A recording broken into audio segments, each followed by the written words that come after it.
Really good to see you again, like always, along with some of your furry friends. Awesome. Um, Good to see many of you. Krista Hoffman-Longton. I am a faculty member at IUPUI, and I have just the incredible pleasure of being the moderator for this amazing book club, Books, Booze, Brains. If this is your first time with us, we're so happy to have you. I see a lot of familiar faces and names, and always love to see you guys every month. This month, we have a really fun book to chat about and a great expert, I think, to talk about it. So we've got lots of really good questions for you. Just a reminder to how this will work is our expert, Adam Overberg, is here from Indiana Poison Center, and he'll answer some questions here in kind of the main room. And then we'll have some opportunities for you to head into a breakout room. We assign those breakout rooms randomly, so you'll get a chance to meet some new friends and to talk about the book. And if you haven't read the book, that's okay too. We're happy to have you and happy to chat with you about our topic for this month, which is all about poisons, which is exciting, I think. So before we get started, I've got a few little announcements to make like usual. So just some announcements to kind of keep us all focused and kind of here in the space together. The first thing is that, like always, I want to thank our sponsors. And so they are Indiana Humanities. We have the great Leah Demayas here with us. Indiana Sciences and March for Science Indiana. Rufus Cochran runs our tech. Thank you so much, Rufus. Central Indiana Science Outreach. I just lost Julie. There she is. Julie Munn from Central Indiana Science Outreach. Good to have you, Julie. And Jen Ane is often with us as well. All of these great folks keep this program going for us. So please thank them. Please continue to support them. Even many of these organizations are having events during the pandemic, and we know that these are the kinds of events that help keep us connected to one another, even during this tough time. So please support them and continue to support them. So with that in mind, one of the other announcements that I've got for today is Indiana Science's 4th annual Day for Science is going to take place on Thursday, October 22nd from 6 to 8. And speakers will discuss the intersection of science and policy, focusing on how it impacts daily life here in Indiana. I have had the pleasure of speaking at and being a participant at Day for Science, and it's one of my favorite events every year. So thanks to Indiana Sciences for hosting that. And Rufus, if folks want more information about Day for Science, where can they find that? Indiana Sciences Facebook page? Great. At Indiana Sciences on all social media. So check that out. Again, the date on that is Thursday, October 22nd at 6 p.m. The second announcement that we have for this evening is we wanted to remind all of you that the deadline to register to vote in Indiana is October 6th. And you can always go to indianavoters.com to get registered if you're not registered to vote, or encourage others to register there as well. Obviously, this is a really important election, and given the global pandemic and so many of the other science-related challenges that we're facing right now, we want to encourage you to make your voice heard and go out there and practice your civic responsibility. So again, October 6th is the deadline to get registered. I'm gonna jump in. It's actually October 5th. Oh, I'm sorry. We don't make anything easy in Indiana. Thing. So okay. It's October 5th to update your registration. So I dropped the link in the chat where people can do that pretty quickly. And October 6th is when early voting or mail-in voting, whatever you want to call it, begins. Thank you. I'm also going to put a link to the chat if you want to volunteer to work the polls. It's not actually volunteering, you do get paid. So actively looking for healthy young poll workers. I will be working the polls, so I will see you all there, I hope. Those who can vote, vote, but do, if you can vote early, do that, or vote by mail, however you call it here. Thank you, Leah, for the correction. Yeah, so October 5th is the deadline to get registered to vote, and October 6th is the day that early voting starts. Let's see if I have any other announcements. Okay, so welcome to Zoom. You all have been here, I'm sure. I live here, I feel like. But just some things to keep in mind if you're new to Zoom or new to this platform. Lots of folks use other platforms. Please make sure that you're muted when you're not talking. That'll just help us to manage ambient noise. We love hearing from all of your little people and all of your four-legged friends, but we don't love hearing keystrokes. So just try to keep yourself muted. Please be yourself and be respectful of others. Sometimes the things that come out of our fingers don't sound like the things that come out of our mouths. And so as you are typing in the chat, do try to be respectful. You can ask questions using that chat feature, which is located on the toolbar at the top or bottom of your screen. There's a little word bubble that says chat.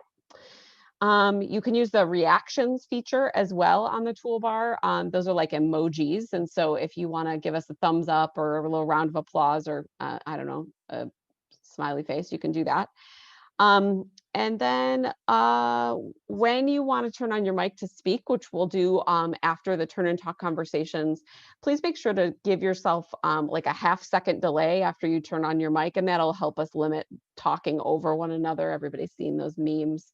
We get tired of it in Zoom. So give yourself a half-second there, and we will come back together and chat in real time.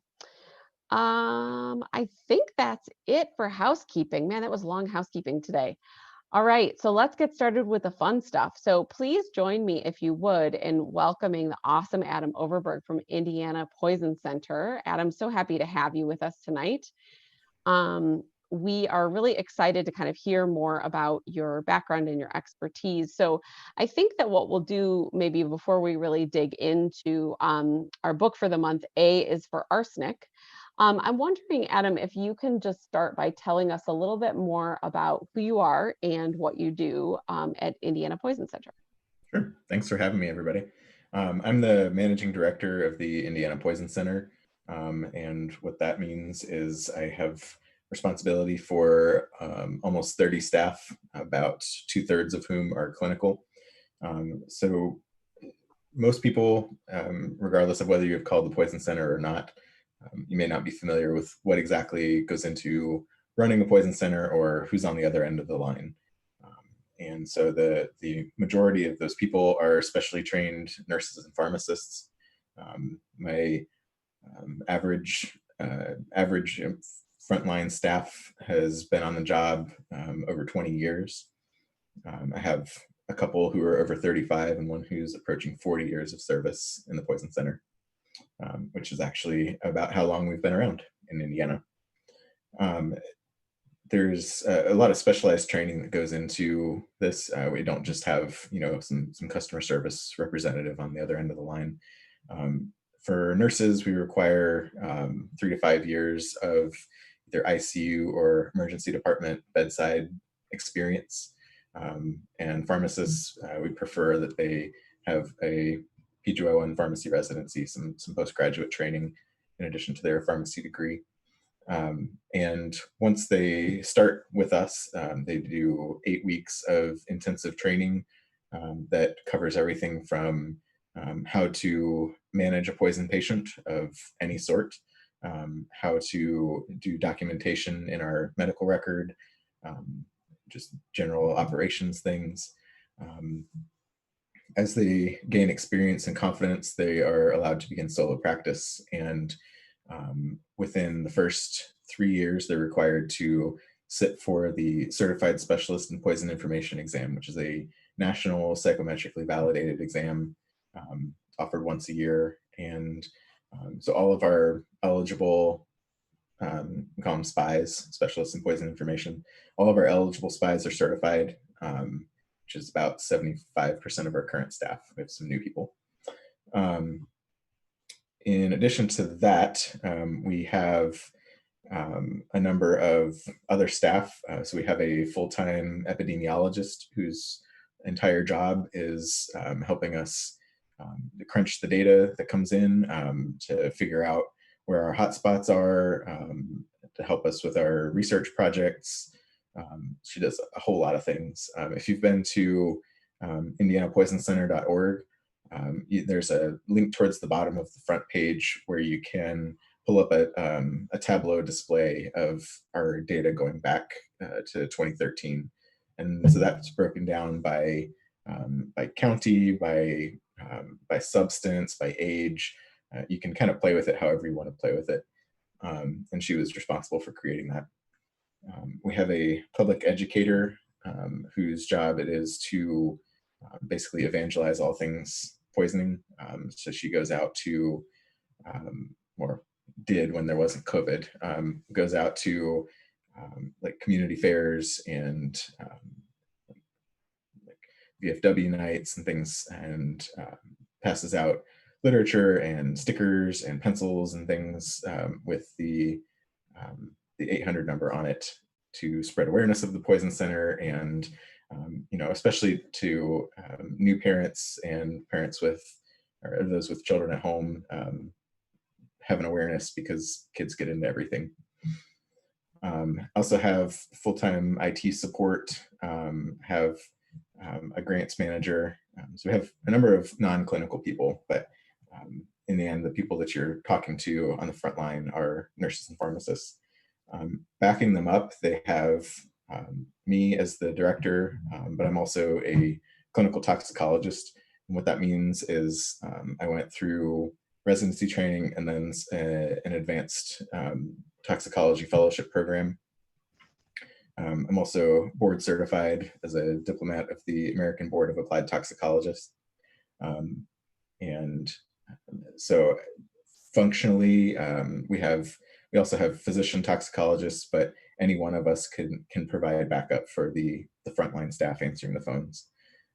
The frontline staff has a fair amount of leeway. They have a fair amount of independence. We don't make them check in with us for every call that they get. The vast majority of calls get minimal or no um, input from medical backup beyond just supervision, the fact that they're doing everything appropriately. So can I just pause you for a second, Adam? Sure. So, like, I have never called the poison center before. I, I don't think I've had the occasion. I don't have small children. I don't, I've never, knock on wood, ingested anything. I probably shouldn't. So can you give me an idea, like, what kind of call volume do you guys have, and what kind of, help me understand kind of who calls? And obviously I'm sure it is a lot of folks with kids at home. Maybe they have a new kid at home, whether that's a birth kid or a foster kid or adopted kid. Like, tell me more about kind of what is that, what purpose does the operation serve? Sure. We manage about 50,000 cases a year. Wow. Yeah, for a population of about 6.5 million in Indiana.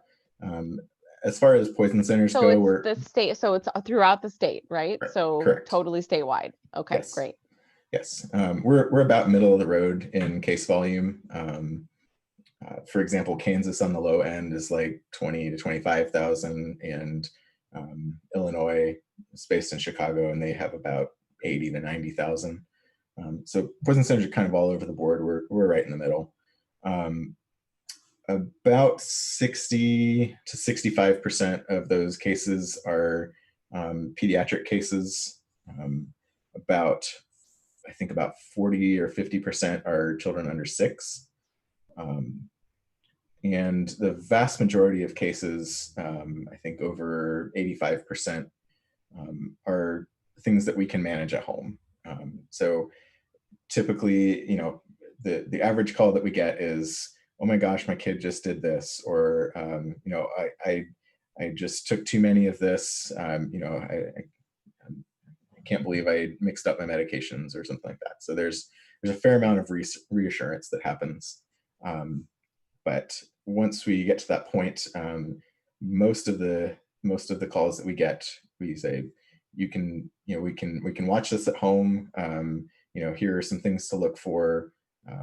If these other things happen, then you need to go to the hospital. Sometimes it's this isn't a safe amount for us to monitor at home. You need to go to the hospital. And about the other 35 to 40% of the time is we're actually getting a call from the emergency department or from EMS saying, we had a patient come in with XYZ, and what should we do? So you guys also then support folks that have a level of expertise, but maybe not the level of expertise that your team has from a strictly kind of chemical toxicology poisoning standpoint. Exactly. A lot of people are very comfortable with things, especially pharmaceuticals in therapeutic amounts. Things get a little wonky once you get into overdose amounts. Absorption can change, metabolism can change, half-life can change. So those are the kinds of things, if we have data or experience, that we can give them a heads up, like, you're going to want to watch for these things and do this. Great. I think it's really helpful to have the context for this. And you mentioned a little bit about your training. Can you just briefly talk about, you mentioned that, that you have some certifications, and just so that the folks that kind of that don't fully understand the kind of training that you have, I assume that your background is like first and foremost in chemistry, but tell us a little bit more about kind of what kind of training you have to have this role. Sure. So I went into undergrad with the plan to do pharmacy. I went to the University of North Carolina, and they have a combined like 2+4 program. So after completing sophomore year, you apply for admittance to the pharmacy school, and so I got in after that, and then 4 years in pharmacy school. That's 3 years in the classroom and 1 year of 1 month experiential rotations, essentially clerkships or apprenticeship kind of deal. And then I worked for several years before I decided to go back and do a residency. In pharmacy, as opposed to medicine, residencies are optional.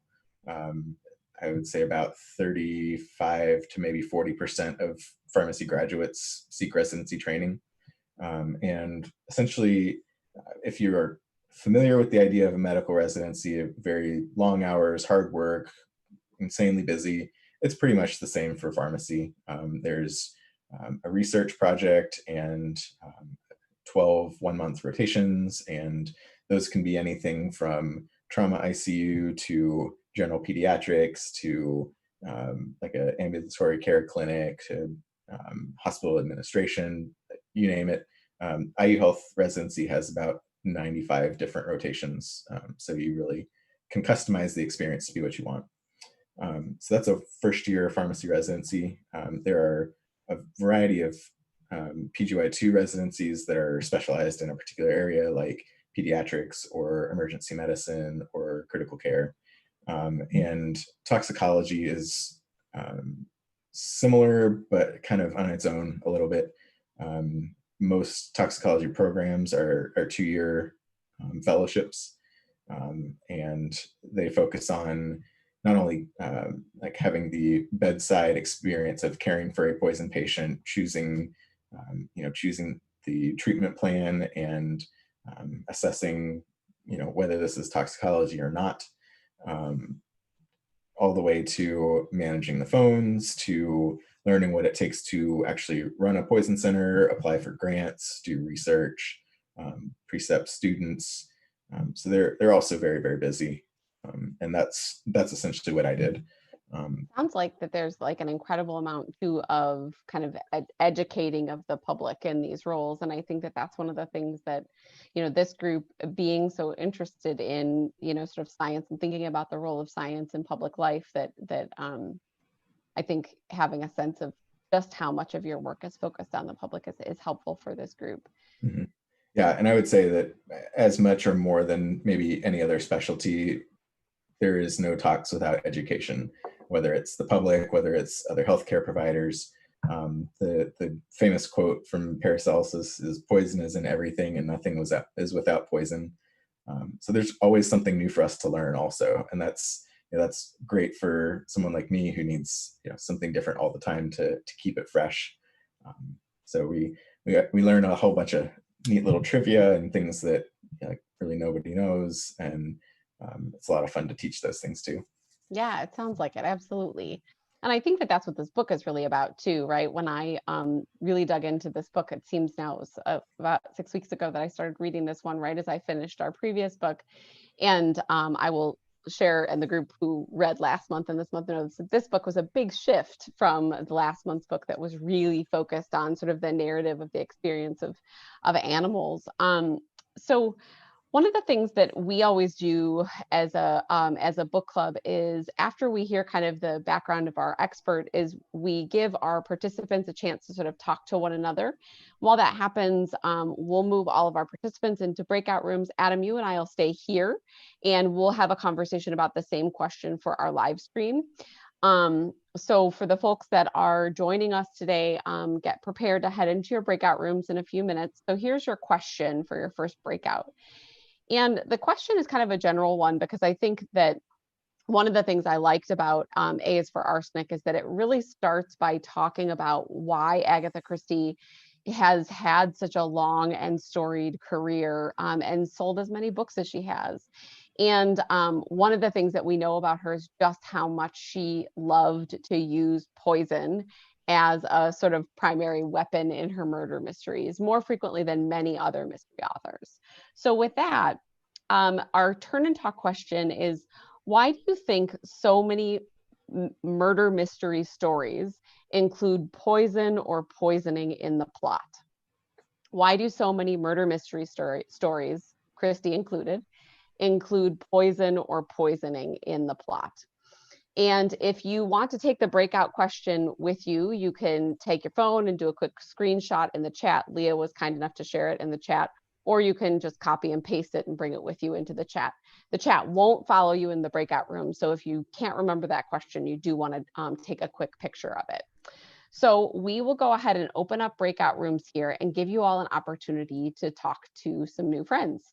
And like I said, Adam and I will stay here in the main room and chat about this topic with our live stream. So I'm going to get ready and go ahead and open the breakout rooms. you should get a dialog box. And if you have any trouble, please let me know, and you can do that in the chat box and we'll be happy to help.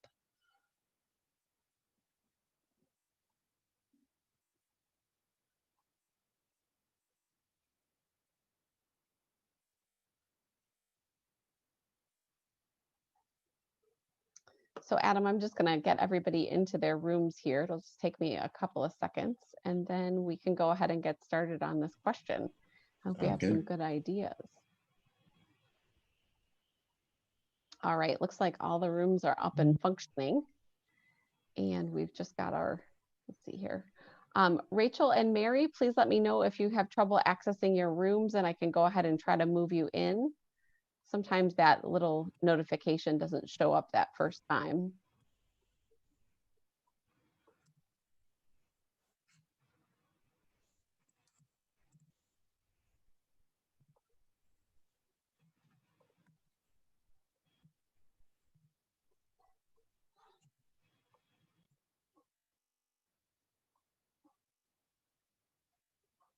All right, they may want to stay here in the main room with us, or they may have, let's see. Okay, Rachel can't speak right now. Okay, no problem, Rachel. If you want to move into a breakout room and listen there, that's fine, or you can stay here, that's fine as well. So that's okay, no problem. We're just happy to have you. So you're welcome to listen to us. So Adam, so why do you think that so many mystery stories include poison or poisoning in the plot?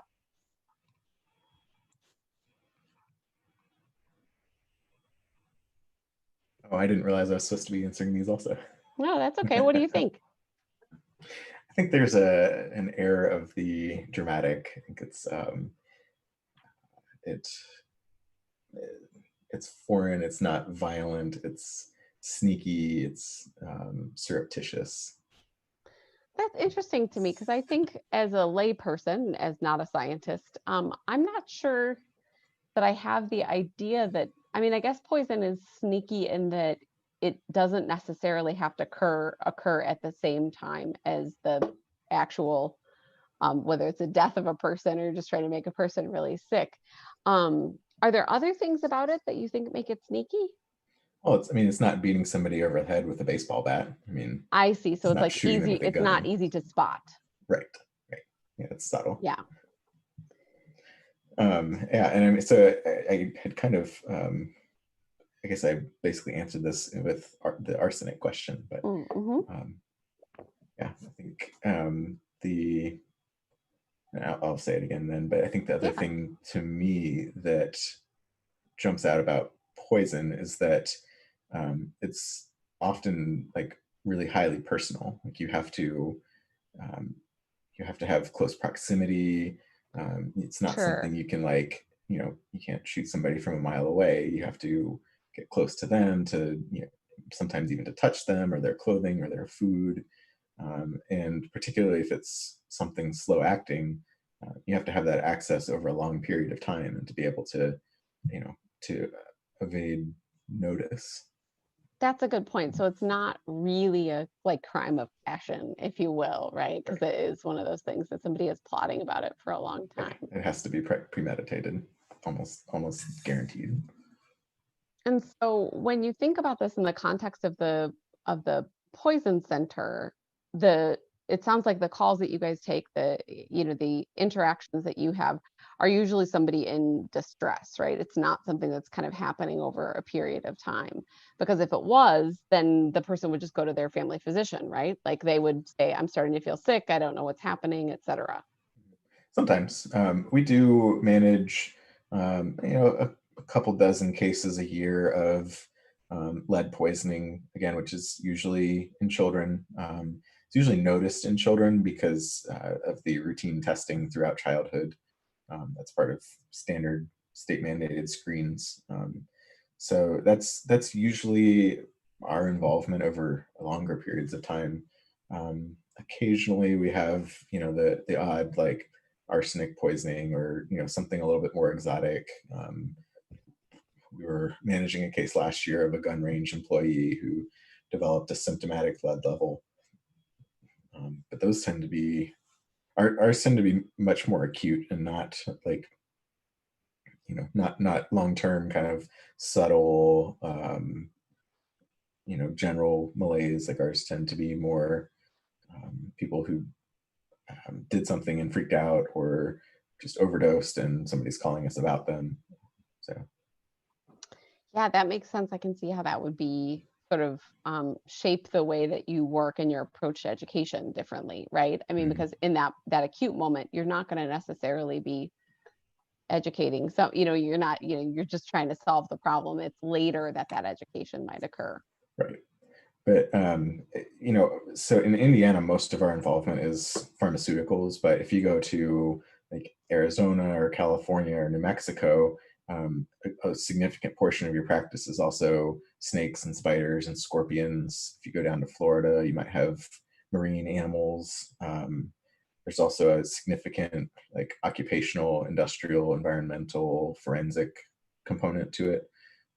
So there's a lot of different fields, and it can certainly be long-term monitoring. We can cover everything from like radiation poisoning to like exotic industrial chemicals, metal poisonings of various sorts. So it's our wheelhouse is pretty large. Yeah, that's a really good point, because you really don't know what's going to end up on the other end of the phone, right? Right, exactly. And so how do you prepare for that then? Is it just a matter of asking the right kind of questions? Yeah, a good history is absolutely essential. That we can get a good sense of whether it's tox or tox-like or not fairly quickly. Um, more than most things, there's usually a pretty good correlation between symptoms and the time course. So you meant in one of the later questions, the killer used different agents to kind of play with the time course, and that's really unusual in the clinical practice of toxicology. Sure. And so that's interesting that the time is one of the things that becomes a really important factor in being able to diagnose appropriately and treat appropriately. So let's go ahead. I'm going to let everybody know that we'll have them wrap up in their breakout rooms in just a few minutes, and then we'll come back together. And when we do that, we'll talk a little bit about kind of how this played out for each of their small groups and talk a little bit about what we talked about. So I'm just going to mute for a second here. Sure.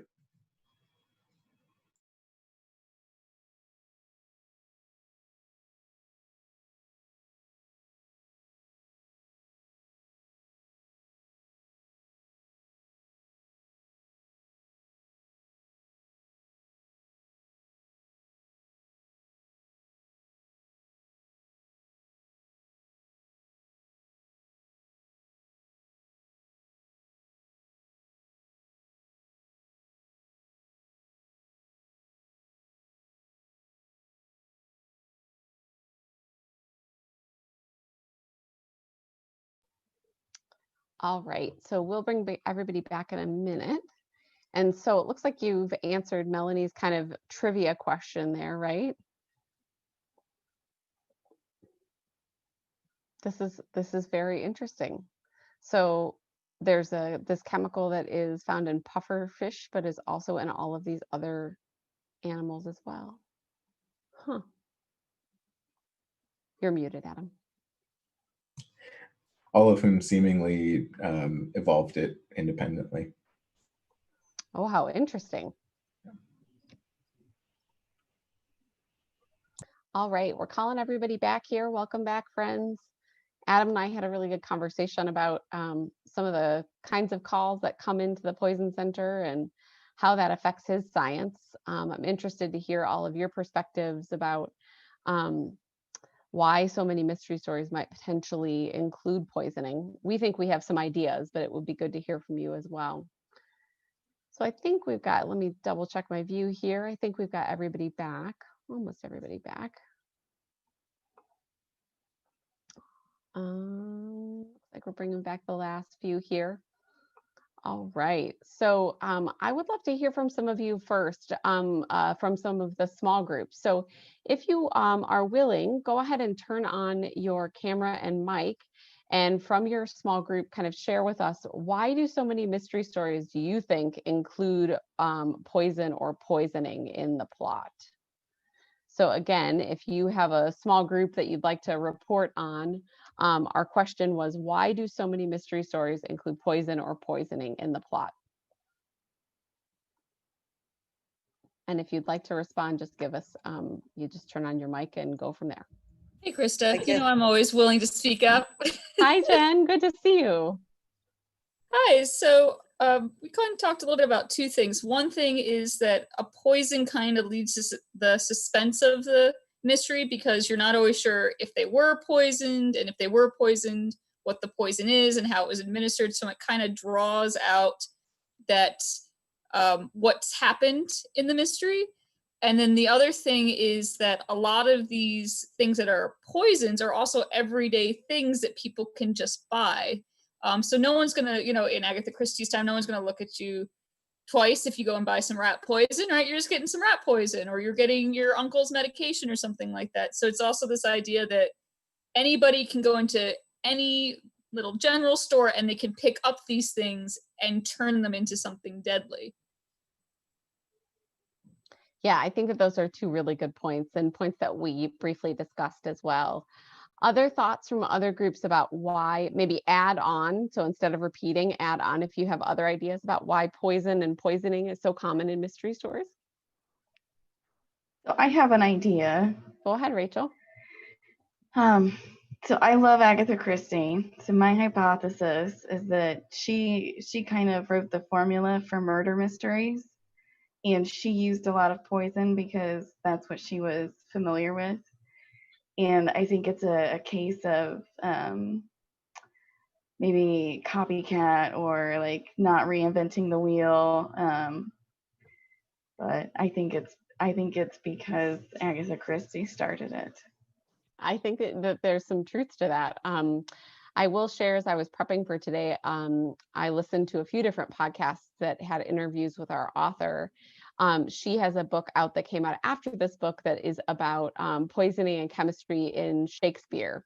So she went away and read all of the complete works of Shakespeare, and then said, yeah, I think I can write a book about poisoning and chemistry in Shakespeare. So that, I think, is part of it, right? Is that it's a very old form of crime to some extent. So I think that that's a really good point.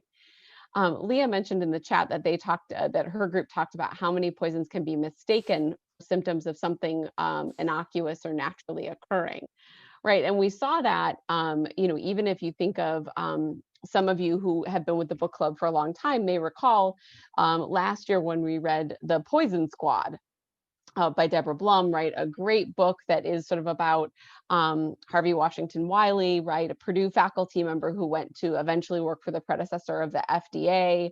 And so frequently folks were getting sick from just day-to-day food and didn't necessarily know that that maybe the level of formaldehyde in the milk was causing the problem, or that there were other issues that they didn't encounter, didn't know about. So Adam, do you want to talk a little bit about the time concept? Because I think this is something that didn't come up in the conversation, and I think that your training is sort of unique to this. You're muted, Adam. I swear I'm a Zoom pro, except for when I get in front of a crowd of people. No worries. Yeah, so I think that one of the interesting things about poisoning in particular is that there's usually a temporality to it. So usually symptoms aren't often delayed. I mean, it kind of depends widely based on what poison is being used, but for the most part, there's a link between somebody doing something suspicious, or it can be tied back to something that was consumed, or somebody caressed somebody's face, as in the case of Kim Jong-un's brother. So it's something that is I guess it's not as directly obvious as like a baseball bat over the head, but in retrospect, it's usually not difficult to see points where it could have occurred.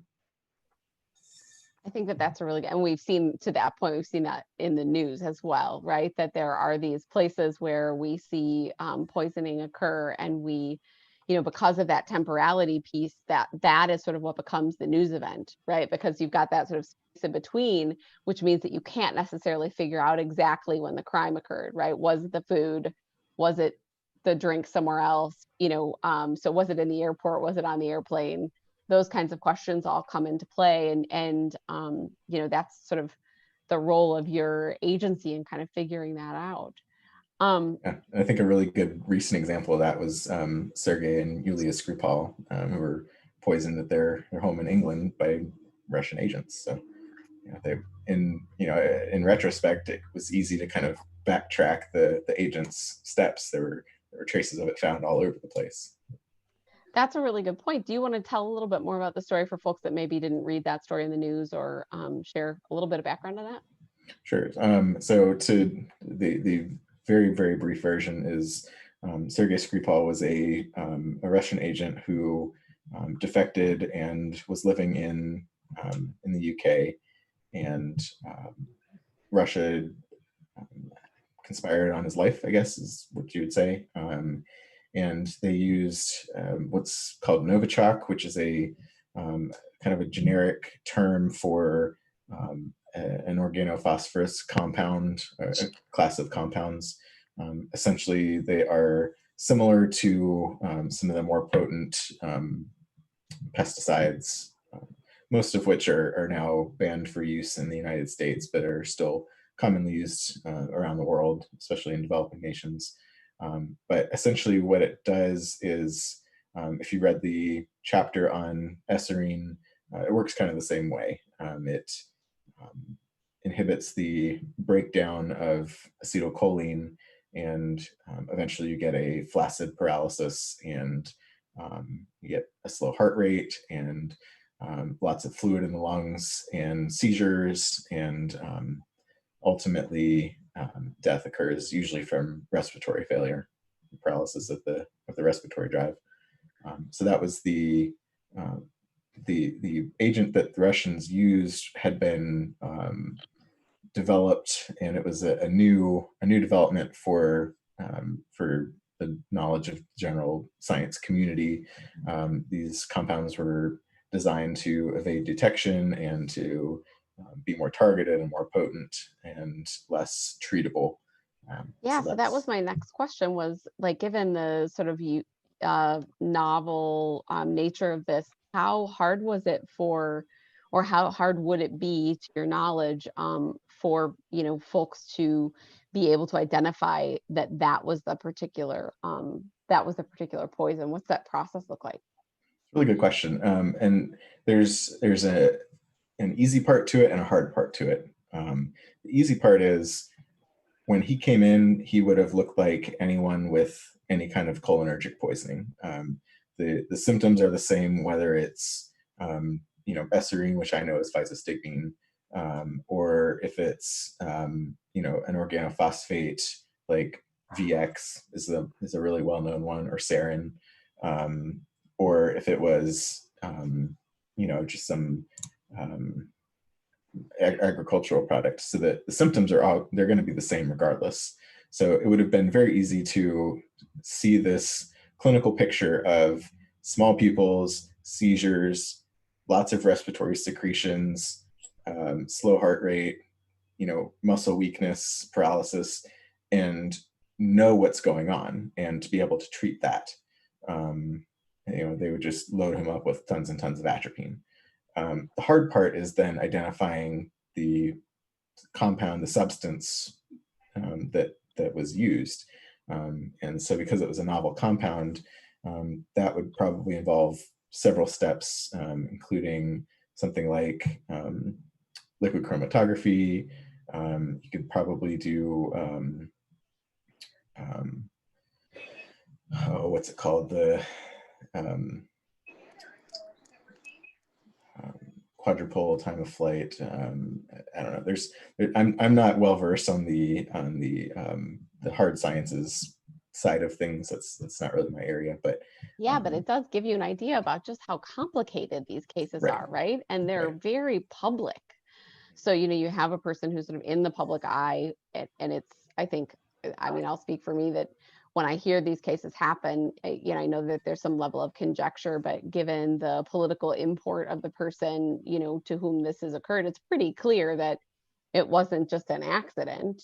Right. And I think then kind of to hear, what are all of the parts and pieces that have to come together to be able to, as you said, the short-term issue, which is treat this patient, right, regardless of who they are. But then the longer-term issue is because they are, in the public eye and to some extent, have a political role, being able to sort of solve the crime, if you will, is incredibly, sounds like incredibly challenging.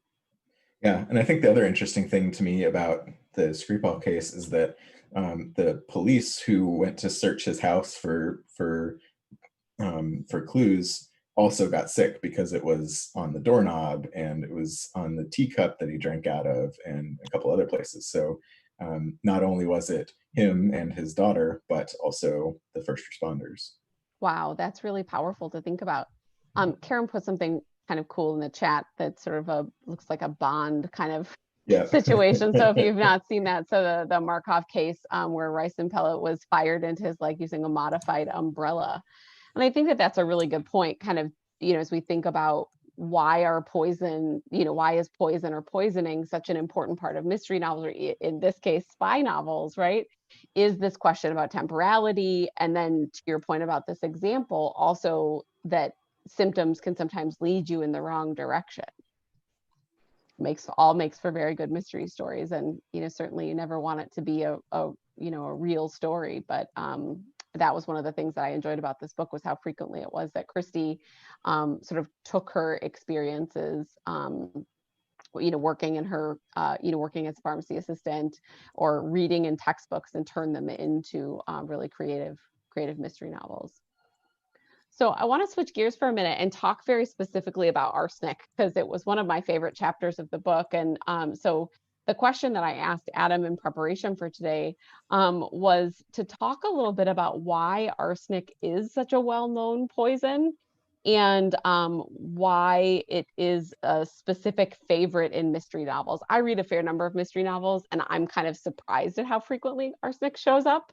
So I'm wondering if you can maybe talk a little bit about arsenic as a chemical compound and why it might be a useful strategy from a mystery novelist perspective. Sure.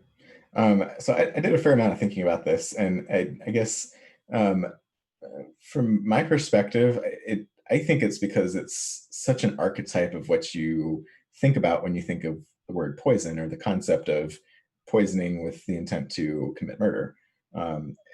The poisoning itself is gruesome and painful, and can be violent. Sometimes it can be protracted over many days to weeks to even months or even years. It's kind of exotic, and something that, especially nowadays, not everybody has ready access to large enough quantities of arsenic to poison a person. But as I was telling Kristen, the first breakout, poisoning is also very highly personal, and it requires a lot of intimate access to be able to administer to somebody, especially if you need continued access over time, if you're putting it in food or drink or whatever. So it requires a lot of premeditation and forethought and planning. So it really is something that is the tool of somebody who's very committed and very, I guess, cunning, somebody who is absolutely dedicated to killing this person. I also think that it's something that is probably recognizable to the average person. You hear arsenic and you think that's poison, like that's ingrained in you from time immemorial. I mean, it's rat poison, it's used as chemotherapy, it's used in murder mysteries. Arsenic is poison. Like there's no two ways around that. I think another thing to me is that it's difficult to recognize. So at the same time as you see somebody who's obviously ill and probably being poisoned, it's really tough to know what's going on, especially if you don't have, the abilities of the medical establishment to figure it out. And it is essentially, it's really difficult to treat unless you recognize it promptly. I mean, the treatment itself is not all that fun. It's not like, which one's going to kill you first, but it's a long process. It takes many, many months. There are some risks associated with it. Something else about arsenic that's nice is that it's very convenient. It's tasteless. Arsenic compounds are flavorless. They are commonly slipped into food and drink.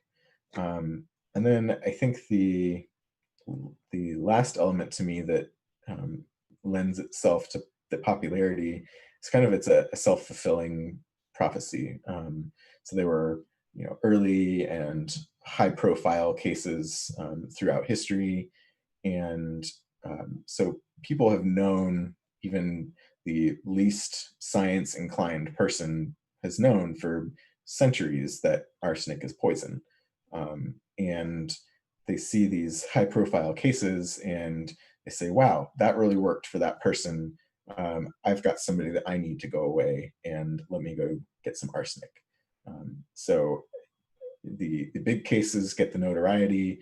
The common person uses it also.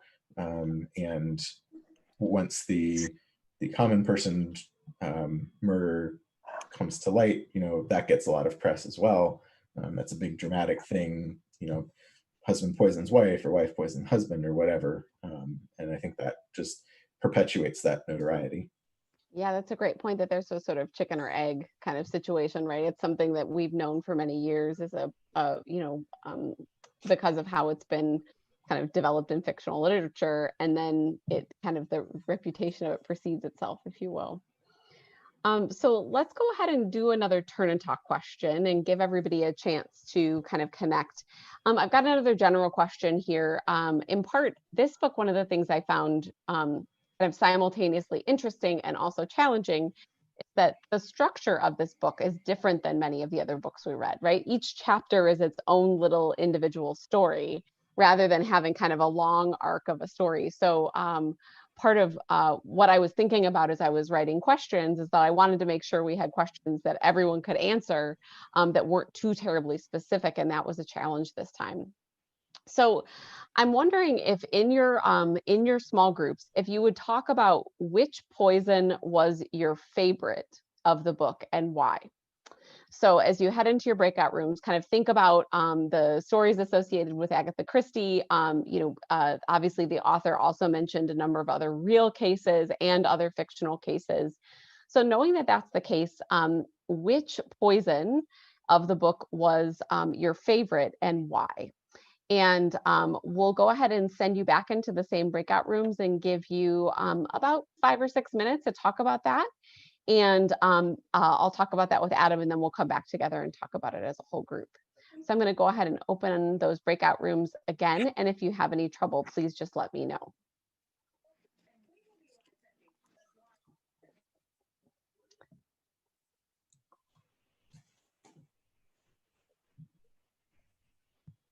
And Adam, give me just a second. I'm going to move some of our unassigned participants into some breakouts here.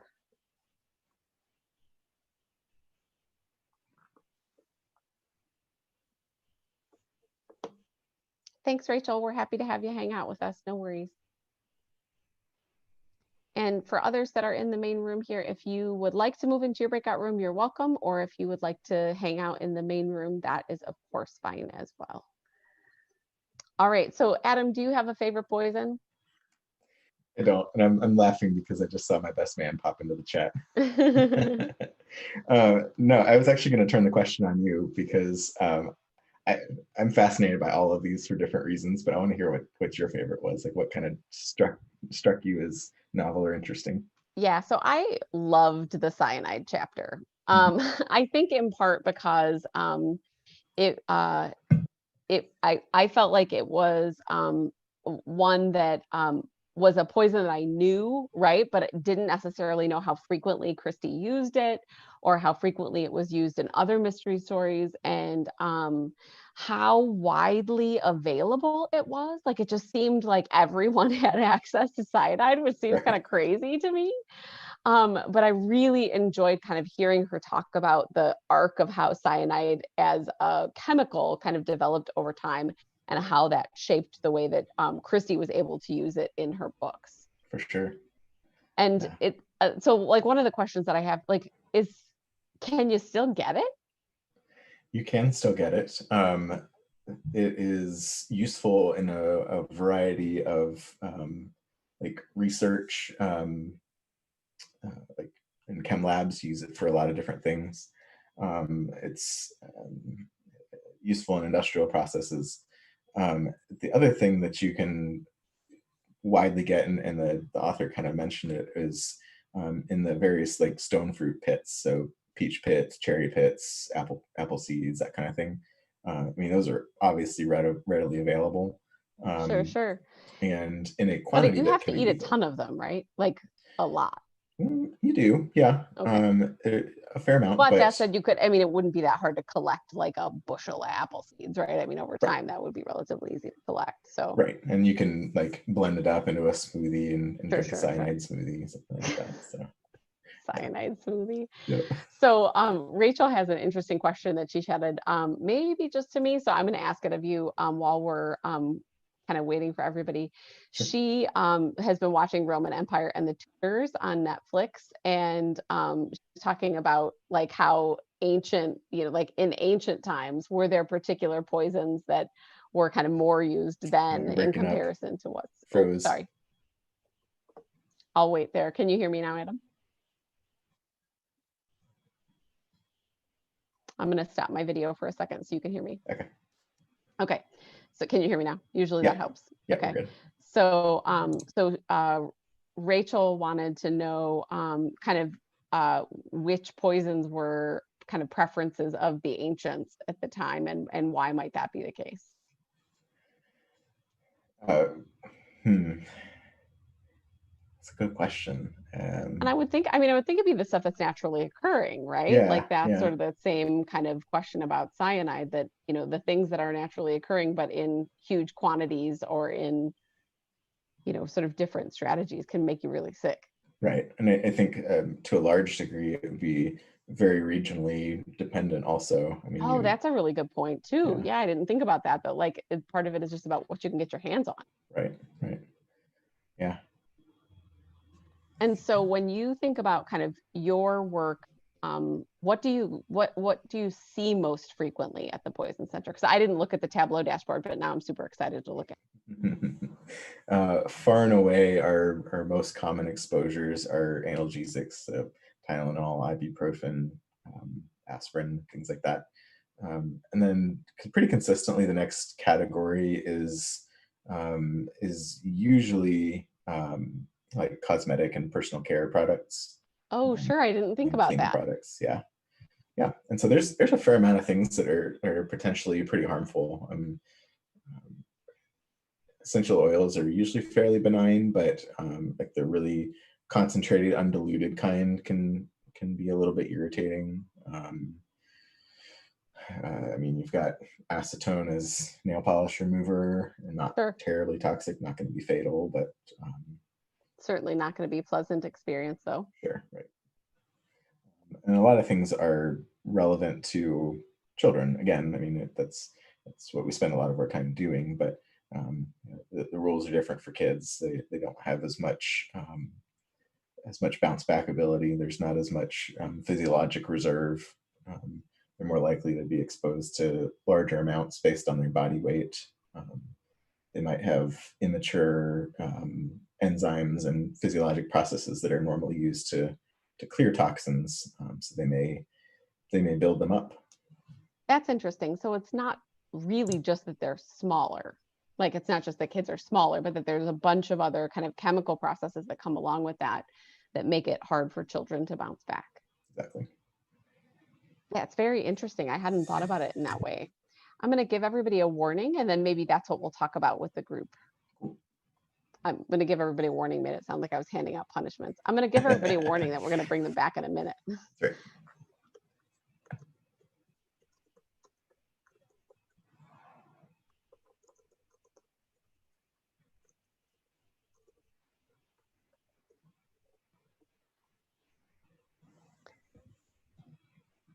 And I think that that's one of the other things for me that's interesting about thinking about the role of the Poison Center is essentially that balance of education to kind of acute care. So the education space, how much time do you spend? You talked about, kind of going to VFW, right? I'm sure you guys go to State Fair, right? All the places that everybody goes.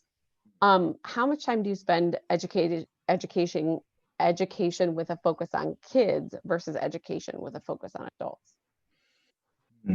That's a good question. I think I would say probably the breakdown in time mirrors our case statistics. I think we probably spend a little more than half of our time on peds, and then the bulk of the rest of the time probably on the elderly, for one reason or another, both health related, and they're on a bunch of medications, and their faculties may not be intact, and they might Sure. have a lot of other things going on.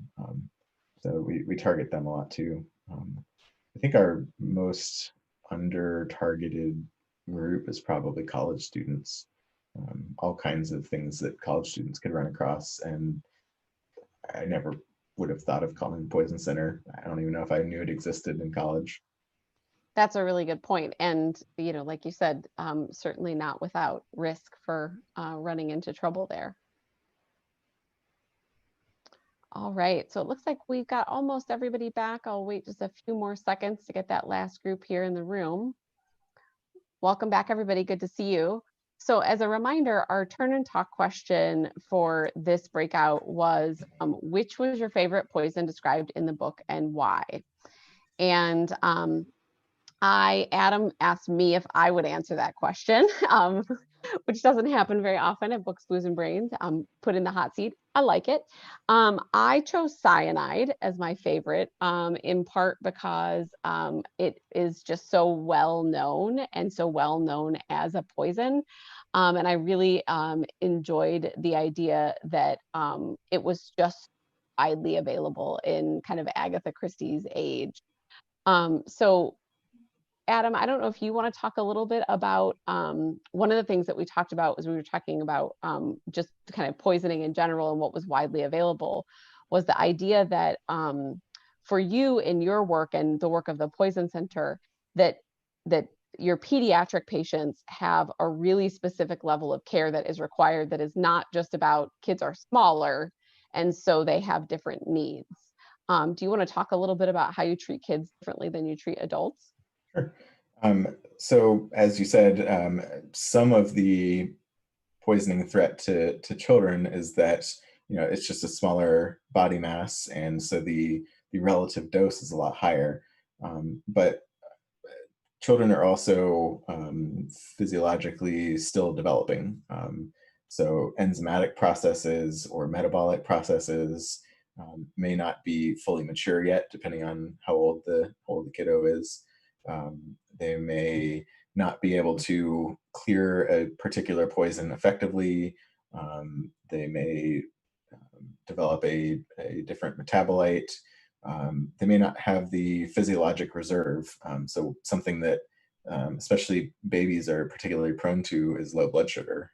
So if you have something that drops blood sugar, they're not going to have the ability to regenerate their own blood sugar from their liver stores the way that an adult would. So one tablet of a diabetes medication, that might cause the adult to be a little bit dizzy or maybe a little bit nauseated, but usually they can either manage through it themselves, or they can eat a snack or drink a soda or something, and they're usually fine. That same single tablet might be fatal to a child because they don't have that physiologic reserve that an adult would. I think that that's really interesting, and kind of one of the things for me that came out of this book, right, was that there are these multiple places within the kind of, within Christie's sort of library of stories where it's not just the poison itself, but it's the poison itself with that particular person and that particular situation that leads to this particular outcome. And I think that that's one of the things that makes the stories kind of unique and interesting, and what makes her such a good storyteller. So as you all were in your small groups, I would love to hear from some of you more about kind of which of the poisons from this book was your favorite and why, or maybe just a broader sort of accounting of the conversation that you had in your small groups. So if you'd like to do that for us, you're welcome just to turn on your microphone and camera and respond to the question. So one of the ones we discussed in our group was ricin. I referenced the Georgy Markov case, and that was my personal favorite.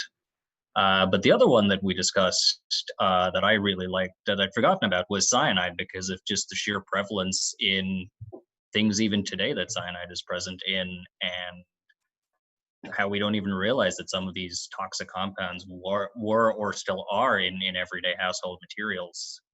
And yeah, so those are the ones that we discussed. And then we did go off topic slightly and talk about botulinum and how, it's not discussed in the book, but again, one of those things that it's so toxic and yet we use it every day for cosmetic purposes. Right, so ubiquitous. That's a really good point, Karen, absolutely.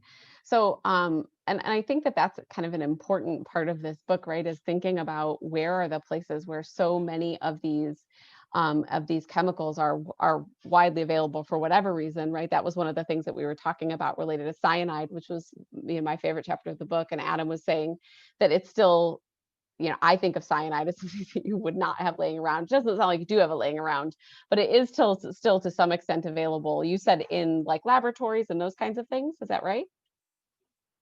Laboratories, I mean, I'm an analytical chemist. I've got most of the stuff laying around at work, but I mean, please, Karen, I'm always happy to meet you. You know that. Please don't come to my house with any of that. No, but and actually specifically my background is toxicology, but no, I mean, I forget, one of the folks in our group actually talked about, like, paints, for example, contain cyanide. Prussian blue is potassium ferrocyanide, for example. Or you have your lead-based paints.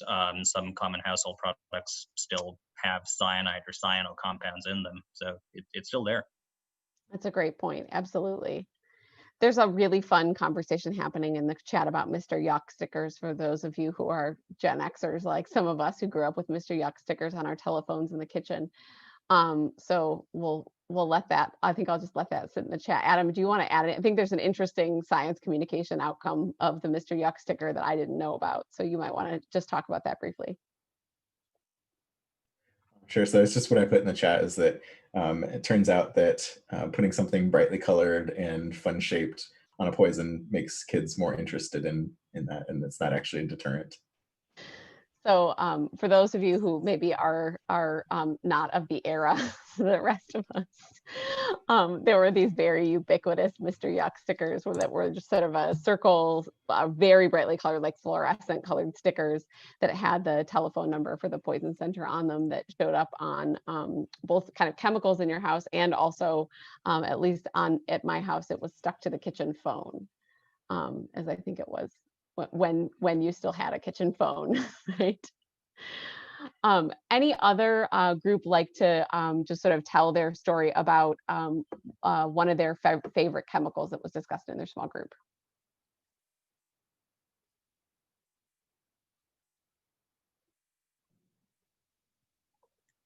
I don't know that it was my favorite, but I thought thallium was really scary.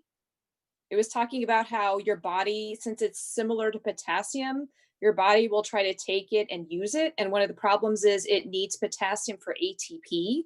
So it disrupts cellular functions. And then your cells recognize that it can't actually use the thallium, so they get rid of it. But then your body, as it kind of progresses down your GI tract, your body keeps thinking it's potassium and just keeps taking it and trying to reuse it. So I thought that was just scary. Yeah, absolutely. I agree. Adam, do you have any comments about that particular chemical, or about how that's used in the book? Nothing to add in addition to that. It's a particularly pernicious poison, and it's a really bad way to die. Good to know. All right. Don't invite that person over to your house either. Yeah. So one of the things that I said as I was prepping for tonight that I was kind of interested in as it relates to cyanide is that part of the reason why cyanide deaths became less common was in part because there were lots of government interventions to make sure that they were trying to keep people safe. And so I'm wondering, Adam, if you can talk a little bit about the role of the Indiana Poison Center in kind of influencing policy, in how your organization gets involved in whether that's regulation or education to help people not accidentally poison themselves. Sure. So we don't actually have much of a role in regulation or legislation. Our vast majority of people in the tox world, their background is clinical care and not advocacy or lobbying. Not even usually all that well connected with the people in power to kind of do some of those things about it. So we focus on education and prevention efforts, social media campaigns, the public fairs and community meetings that I mentioned. A big target is through schools and pediatricians and OBGYNs and family practice, family medicine type physicians. So to try to get the awareness out there early. We recognize, we're realistic that poisonings are going to happen. We just want to be the first thought that comes to mind when something does happen, even if it's you found your kid with the silica gel desiccant packet. We get a couple dozen calls about those a month, usually a couple a day at least. Those are completely non-toxic, and but they seem to have gotten a reputation, probably because they say do not eat. They're gritty and they may not taste great, but completely non-toxic. So a lot of reminds reassurance. Me of Dan Rosiniak, who always says the reason why it says do not eat is because it's not food. That's right. Right. He was so our Dan, former medical director, so I absolutely love that guy.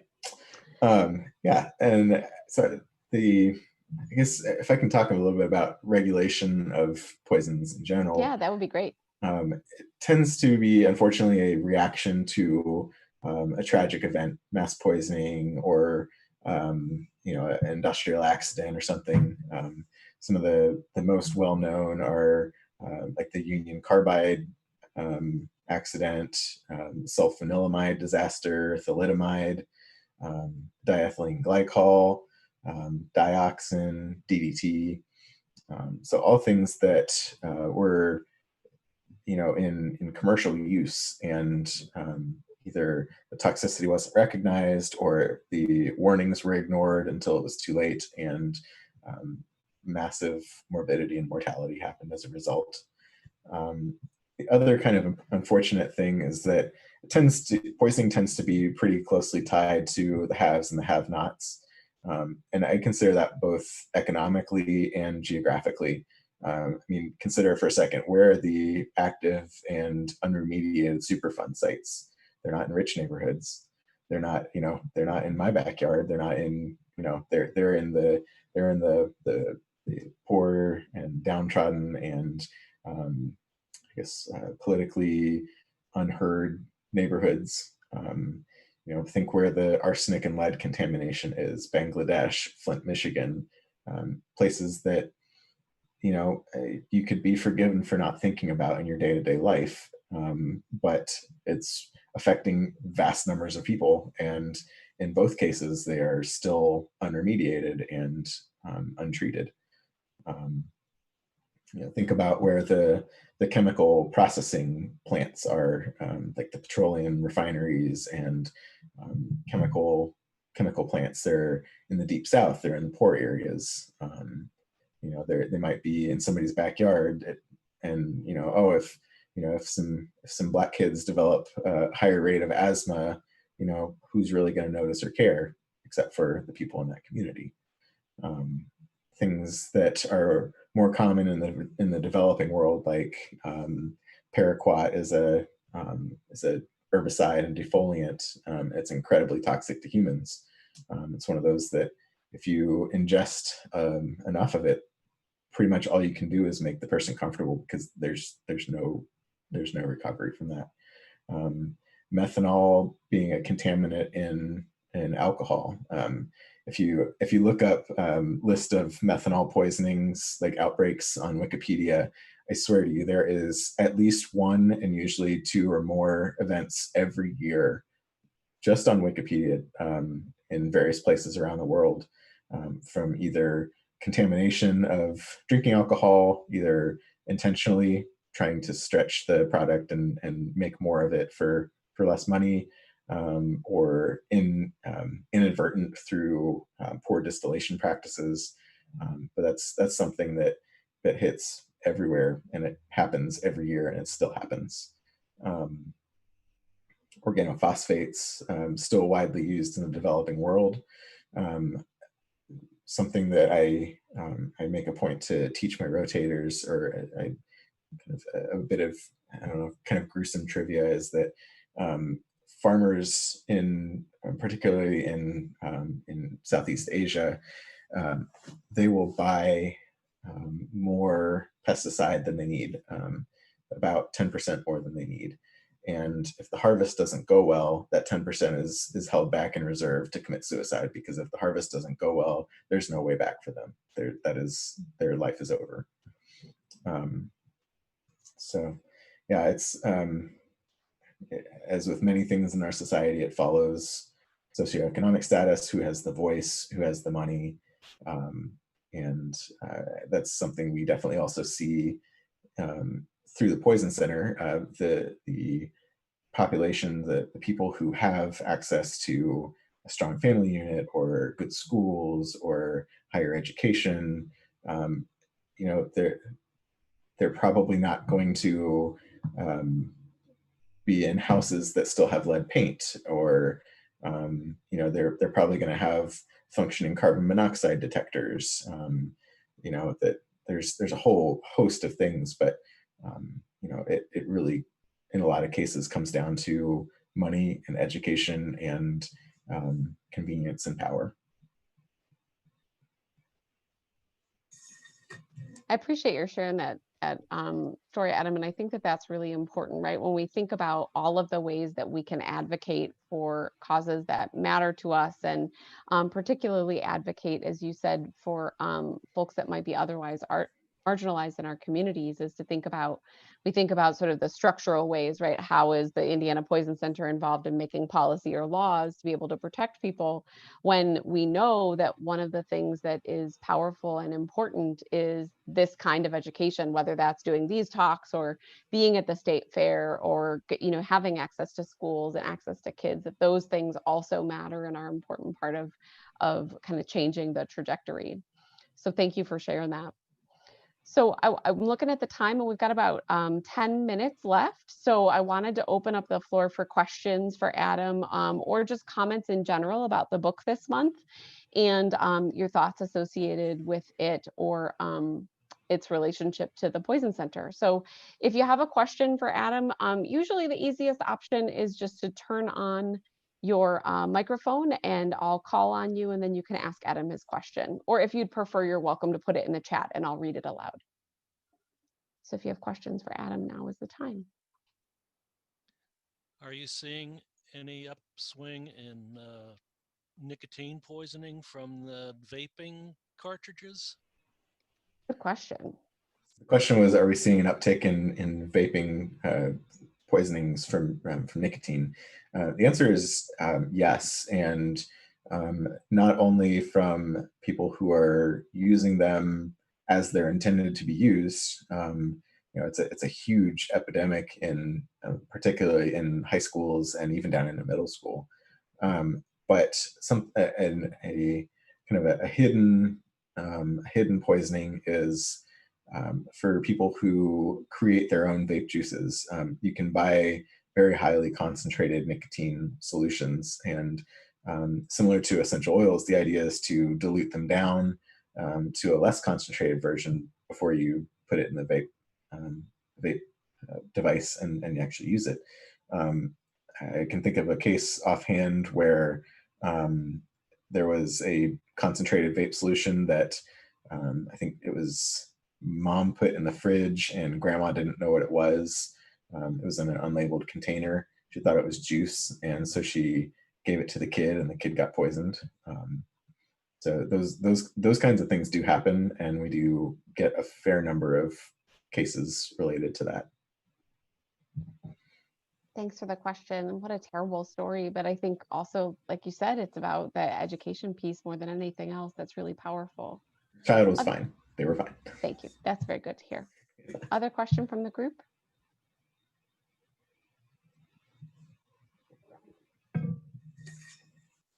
If there aren't other questions, I am really just interested in some of these other, like the Tylenol tampering that came up, or just other kinds of, you mentioned Jamaican ginger, so I did look that up while you were talking, but like other kinds of historical, like famous cases of like really widespread poisonings, or, you know, stuff like that. I'm always fascinated by those kind of historical. I'll do two real quick. The other one that I mentioned in the chat was MPTP, which is it was not a widespread thing, but it was really pretty famous. And what happened was there were some, I'm not sure what I can't remember if they were grad students or just employees in the lab, but they were trying to synthesize meperidine or Demerol. And they didn't get the synthesis quite right. And one of the byproducts is this molecule called MPTP, which is very selectively toxic to the nigrostriatal tract in the brain. And essentially, long story short, what that does is you get this irreversible, like Parkinson symptoms. So it destroys the dopamine tracts. And so in these unscrupulous lab professionals were trying to synthesize this Demerol for personal use, and so when they injected it, they developed permanent Parkinsonism. So that's MPTP in a nutshell. The other one is one that this group may remember, particularly the analytical chemists among us. A couple of years back, there was the outbreak of contaminated spice or synthetic cannabinoids that was contaminated with verdificum, which is, it's also a rat poison. It's in a group of compounds known as superwarfarins. So if you've ever heard of Coumadin, or you've ever known somebody that was on it, it's a blood thinner. And this is basically just a supercharged version of that. It has an incredibly long half-life, so it sticks around in the body for months and months. It also concentrates in the liver, and that's a problem because that's where all of the clotting factors are made. So the commercial product that contains verdificum is a concentration of, I think it's 0.005%, which means like,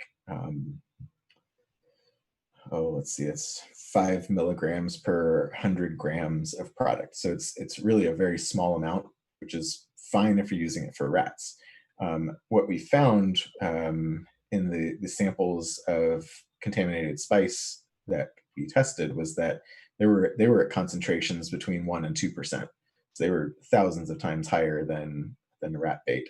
And so for people who are using synthetic cannabinoids, even just occasionally, even just once a day, but especially those who are using it multiple times a day, they would get huge doses of this anticoagulant, and they would either bleed out before they made it to medical care, or they would be basically asymptomatic, but they'd have incredibly thin blood, so that basically any cut or scratch or nosebleed could probably prove fatal. We had 3 cases in Indiana, which is interesting because Chicago is basically the epicenter, but we only ended up having 3 cases. One of them came in because she was just having incredibly heavy menstrual periods. She was using probably 20 or more spice blunts a day, So her dose was through the roof, but she was just having these crazy periods. And so she came in really, really anemic, and she was on vitamin K as the antidote for close to a year before it finally resolved. The other one that we had that lived had a lot of bleeding in her abdominal cavity, and so she needed emergency surgery. And then she was also on vitamin K for not as long, probably 3 or 4 months.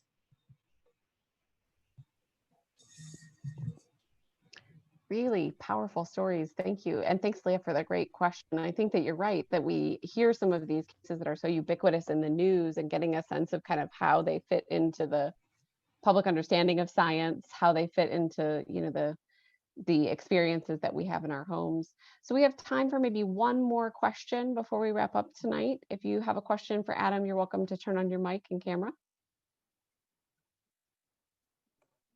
I have a question. Thanks, Jen. In the book, they were going through like the makeup of the retina and how potassium's involved. And I was always taught when drawing tox that if you suck the retina up and it goes off to tox, that it will mess up the sample. Is that across the board? It messes up the sample for everything, or just like specific tests? I'm not sure. I know what you're asking. What do you mean suck the retina up? During an autopsy, when you collect okay. tox samples. Got it. I'm not doing it to the living. Yeah. I wish that I could answer that question. I'm not a forensic toxicologist. That tends to be more of the hard science crowd and not so much the clinical medicine crowd. But I would love to know the answer too, if you find out. I don't know. There's a question in the chat as well, and maybe we'll let Adam answer that one. And then if there's anyone else on the call that knows the answer to Jen's question, please feel free to chime in. Judith wants to know that she says, I have to dialyze, that's easy for me to say, patients with charcoal filters in the past due to overdoses or poisonings. Is that still a common treatment? With charcoal filters, not so much. In fact, we don't even really routinely use activated charcoal orally anymore. Reason being is it doesn't really do as much as we would like to think that it does. We do plenty of regular hemodialysis for all kinds of things: aspirin, methanol, ethylene glycol, even just really messed up electrolytes and acid-base status for something that's not dialyzable, but not with charcoal filters anymore. It just wasn't as effective as we had hoped. Thank you. Thanks so much for that question. Leah, one more? Go ahead. This question came into me privately, so I'll just share it out there. The rarest or oddest poisoning you've had come in across the Indiana hotline? Okay, so the obvious one that jumps to mind is a case that we had a couple years back now. We got a patient transferred in from another hospital who had been there for, I think, almost a week at that point, and she was having this really weird, like, neurological symptom, and she had some like flaccidity that they couldn't really explain, and the question was, is this botulism? So we get that question a few times a year, and almost universally the answer is no, and we can usually find another explanation for it. In this case, the answer was yes, it was botulism. This was a patient who had an alcohol use disorder, and her particular MO was to she would open canned food and then forget about it, and then a couple days later she would go back and actually eat the canned food. So that finally ended up biting her, and she had a botulism infection, and that was actually a confirmed infection. She was fully paralyzed by the time she got to us. We gave her the antitoxin, which is best given as soon as possible, like, within hours of developing symptoms if possible. You'd love to give it as soon as you knew that they ingested a Clostridium botulinum spore, but that's not possible in at basically every case. So we still gave it to her on the thought that it might have some benefit. But essentially, when she got to us, she could move the tip of one ring finger and one big toe. And so that's what she used to communicate. We had a particularly intrepid med student who was able to gather a full medical history using just one ring finger and one toe. As I recall, that took a few hours to compile that. And she was with us for, let's see, I think she was actually at Methodist for a good 4 months or 5 months. And eventually she was stable enough that she was able to go to a long-term care hospital. And as far as I know, she was there for another several months. So I think her total course was probably 8 or 9 months, at least, for botulism. Wow, that's quite a story. Thank you for sharing that. There's also a response to the retina question in the chat for those that are interested. We're a little over time, and so I want to wrap up. Please join me in thanking Adam Overberg from Indiana Poison Center for this great conversation tonight. We really enjoyed hearing you and hearing your expertise. This was super interesting. I loved the book this month. I hope you all did as well. Just a reminder that our next meeting is scheduled for Tuesday, October 27th. And we will be reading World War Z for that book club. And there's a subtitle to that, which I have not read this book yet, The Oral History of the Zombie War. And one of our favorite guests, Chad Priest from the Indiana Red Cross, will be joining us again. So excited to have him back. And if you have any other questions, I know Adam put his email address in the chat. I'm sure that he'd be happy to take them. But thanks again, Adam. Thanks to, Leah has one more comment. Go ahead, I was going to say, we chose World War Z and invited Chad specifically so we could maybe talk a little bit about COVID. So come to that one fully armed with like your COVID. I want to ask the head of the Red Cross about COVID questions. That is, I think come ready to ask about the zombie war too, but we'll be that much closer to the election. It will feel like we are in the zombie war, but like, we also hope that we can generate some interesting discussion around COVID next month. So just wanted to extra Thanks, Leah. Yeah, absolutely. So thank you again, Adam. This was such a joy to talk with you. I really enjoyed learning more about your work and more about the Indiana Poison Center. Also huge Agatha Christie fans. This was lots of fun. Hope to see you all. We'll be back in the Zoom room, keeping you safe and all of your family members safe. So continue to come and meet us in the Zoom room with your local beer or beverage of choice, and we will see you back in October. Thanks, everybody. Have a good night. Thank you all. Thanks again, Adam.